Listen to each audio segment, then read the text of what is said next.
বন্ধুরা, আমরা দেখছি এই মুহূর্তে যে ভিডিওটি, সেই ভিডিওটি হলো অগ্রসন কি বাওলি। এটি দিল্লির একটি প্রসিদ্ধ ঐতিহাসিক পর্যটন স্থল এবং ভুতুড়ে জায়গা। আপনারা যারা এই ভিডিওটি দেখেননি, প্লিজ ভিডিওটি দেখে নেবেন। এই অগ্রসন কি বাওলি তৈরি করেছিল কিছু কিছু ইতিহাসবিদের মতে রামের পুত্র কুশের বংশধর মহারাজা অগ্রসেন। বর্তমানে এটি দিল্লির ঐতিহাসিক পর্যটন স্থল শুধুমাত্র নয়, এটি একটি শুটিং প্লেসও। এখানেই শুটিং হয়েছিল জনপ্রিয় দুটি হিন্দি বইয়ের, আমির খানের পিকে এবং সলমন খানের সুলতান। এই ভিডিওটি দেখুন। ভিডিওটি ভালো লাগলে অবশ্যই একটি লাইক, শেয়ার এবং সাবস্ক্রাইব করবেন, আর কমেন্টস অবশ্যই করবেন। আজকের ভিডিওর বিষয়বস্তু হলো দিল্লি ন্যাশনাল মিউজিয়াম এবং দিল্লিতে বাংলার বঙ্গভবন। সকল দর্শক বন্ধুদের স্বাগত জানিয়ে শুরু করি আজকের ভিডিও। এটা হলো দিল্লি ন্যাশনাল মিউজিয়াম। এখানকার অ্যাড্রেস হলো জনপথ, নিউ দিল্লি 110011, আর নিয়ারেস্ট মেট্রো স্টেশন হলো সেন্ট্রাল সেক্রেটারিয়েট 1 কিলোমিটার দূরত্বে এবং উদ্যোগ ভবন 850 মিটার দূরত্বে। আমি চলে এসেছি এখন আমাদের নতুন দিল্লিতে ন্যাশনাল মিউজিয়ামে। এখানে 20 টাকা করে টিকিট কাটলাম, বিদেশিদের জন্য 500 টাকা করে টিকিট কেটে এখন ভেতরে ঢুকলাম। এখন আমাদের ঘড়িতে বাজে 12টা 10। চলুন ন্যাশনাল মিউজিয়াম কি আছে আমরা দেখে নিই। নতুন দিল্লির এই ন্যাশনাল মিউজিয়ামটি উদ্বোধন হয়েছিল 18 ডিসেম্বর 1960 সালে। এখানে রাখা আছে মহেঞ্জোদারো ও হরপ্পায় খনন কার্যের ফলে বাঙালি ইতিহাসবিদ রাখাল দাস বন্দ্যোপাধ্যায় যেসব প্রাচীন ইতিহাসের উপাদান আবিষ্কার করেছিলেন, তার বেশ কিছু এখানে সযত্নে সংরক্ষিত আছে। আর আপনারা দেখুন, এখানে আছে গন্ধর্ব, পাল, মুঘল, রাজপুত আমলের খুব সুন্দর সুন্দর ভাস্কর্য, বৌদ্ধ জৈন আমলের পাথর, ব্রাহ্মণ্য যুগের কিছু নিদর্শন এখানে সংরক্ষিত করা আছে। এখানে রয়েছে বিশাল সংগ্রহশালা। আর এখানে আপনারা ভেতরে দেখবেন ফাইন আর্টসের কত সুন্দর সুন্দর কাজ করা হয়েছে। আপনারা বিস্মিত হবেন, এত সুন্দর। এটা গভর্নমেন্ট অফ ইন্ডিয়ার কালচারাল অ্যাফেয়ার্স মিনিস্ট্রির আন্ডারে। আপনারা আসুন ন্যাশনাল মিউজিয়ামে, খুব সুন্দর এখানে। এবারে এখানকার কিছু ফাইন আর্টসের ছবি আপনাদের সামনে তুলে ধরছি। দেখুন তো কত সুন্দর এই ছবিগুলো।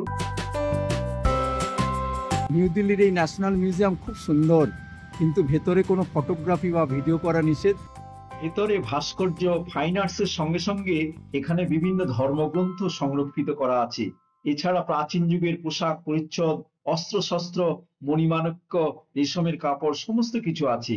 আর এখানে একটা বিশাল বড় হলঘর আছে, সেখানে প্রায় 2000 পাঠক পাঠিকা একসঙ্গে পড়াশোনাও করতে পারে। ন্যাশনাল মিউজিয়ামের ভেতরে আমাদের দেখা হয়ে গেল। এবার আমরা এই বাইরে যে সমস্ত ভাস্কর্য রাখা আছে সেগুলোর ভিডিও করে আপনাদের সামনে তুলে ধরছি। আপনারা দেখুন কত সুন্দরভাবে এই ন্যাশনাল মিউজিয়ামের বাইরেও সাজিয়ে রেখেছে। খুব সুন্দর, আমার কাছে তো খুব ভালো লেগেছে। আপনারাও আসুন, এই ন্যাশনাল মিউজিয়াম পরিদর্শন করুন। আপনাদের সারাদিনের একটি ভ্রমণ হয়ে যাবে এই ন্যাশনাল মিউজিয়ামটি।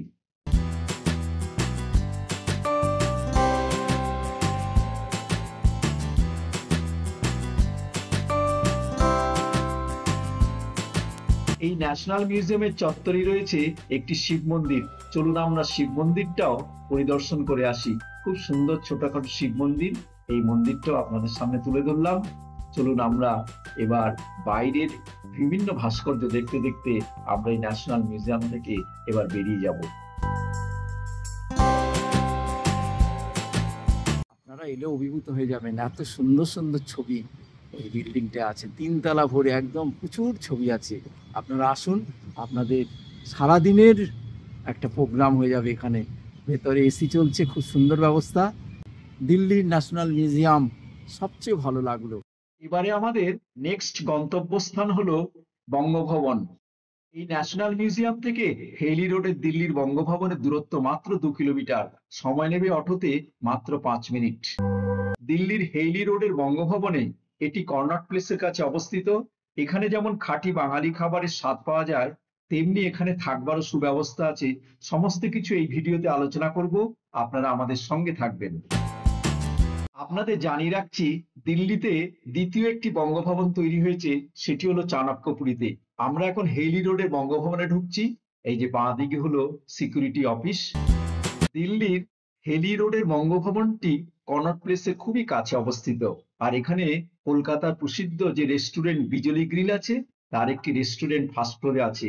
আমরা সেখানে যাব এবং কিভাবে এই দিল্লিতে বসে কলকাতার স্বাদ বাঙালিরা পেতে পারে সেই সমস্ত খুঁটিনাটি আপনাদের দেখাবো, এবং এখানে এসে থাকবার জন্য কি সুব্যবস্থা আছে, কিভাবে বুকিং করবেন, সমস্ত কিছু আপনারা পাবেন এই ভিডিওতে। আমি এখন এই বঙ্গভবনের ভেতরে ঢুকে পড়েছি। ফার্স্ট ফ্লোরে যাব, আপনাদের এই বঙ্গভবনের পরিবেশটা আপনাদের কাছে তুলে ধরছি। খুব সুন্দর নিট অ্যান্ড ক্লিন পরিবেশ। চলুন আমরা এবার বিজলি গ্রিলে গিয়ে আমরা খাবারের ব্যাপারে খোঁজ খবর করি।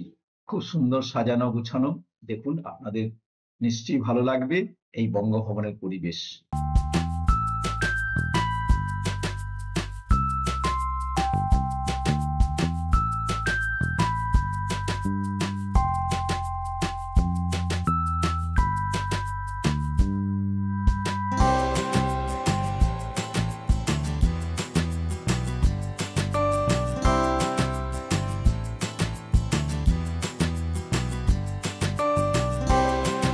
বিজলি গ্রিল, আমি নিচ্ছি এটা স্পেশাল ভেজ কম্বো 495 টাকা।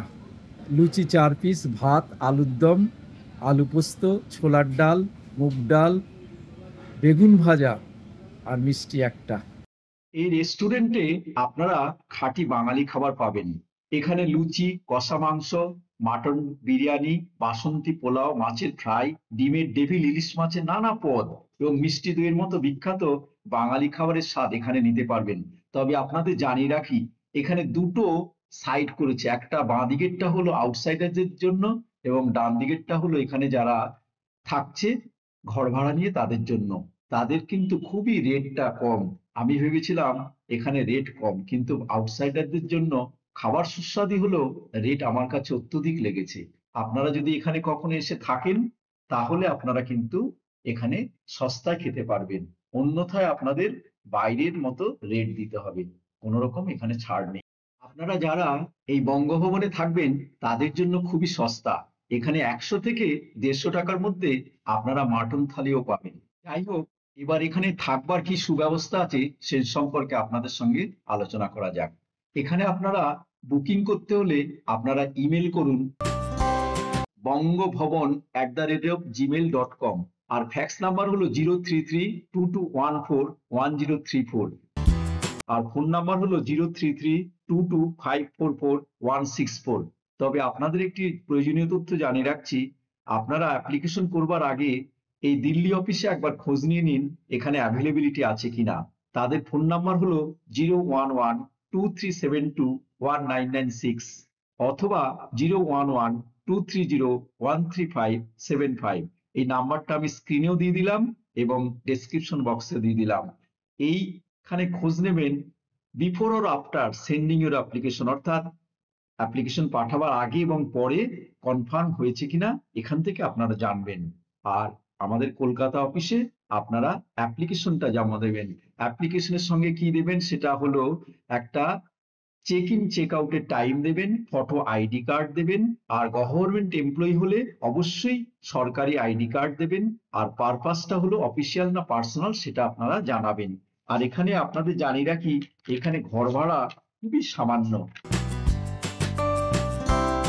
এই হেইলি রোডে রুম রেন্ট হলো পার ডে পার নাইট 350 টাকা ডবল বেড, আর যদি আপনি সিঙ্গেল বেডে থাকেন তাহলে 525 টাকা, আর ডরমিটরিতে 80 থেকে 200 টাকা। আর চাণক্যপুরীতে রেট একটু বেশি আছে, 900 থেকে 1000 টাকা, আর 500 টাকা হলো ডরমিটরি। আর আপনারা যদি অফিসিয়াল পারপাসে আসেন তাহলে 100 থেকে 150 টাকার মধ্যেই। এই হলো বঙ্গভবনের রেট। দিল্লির এই দুটো বঙ্গভবন অর্থাৎ হেলি রোড এবং চাণক্যপুরীতে আপনারা থাকবার জন্য কি করতে হবে, কিভাবে অ্যাপ্লিকেশন করতে হবে, কিভাবে ইমেল বা ফ্যাক্স করতে হবে এবং কাকে যোগাযোগ করতে হবে, সমস্ত রকম তথ্য আমি আমার এই স্ক্রিনে এবং ডেসক্রিপশন বক্সে দিয়ে দিলাম। আপনারা প্লিজ একটু দেখে নেবেন।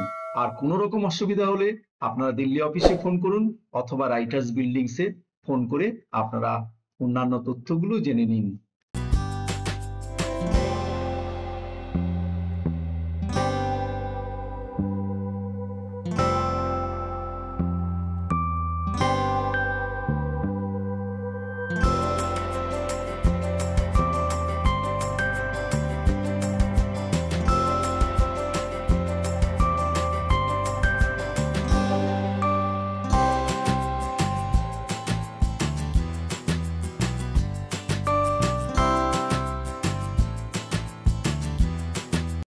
ন্যাশনাল মিউজিয়াম এবং বঙ্গভবনের ভিডিও আজ এখানেই শেষ করছি।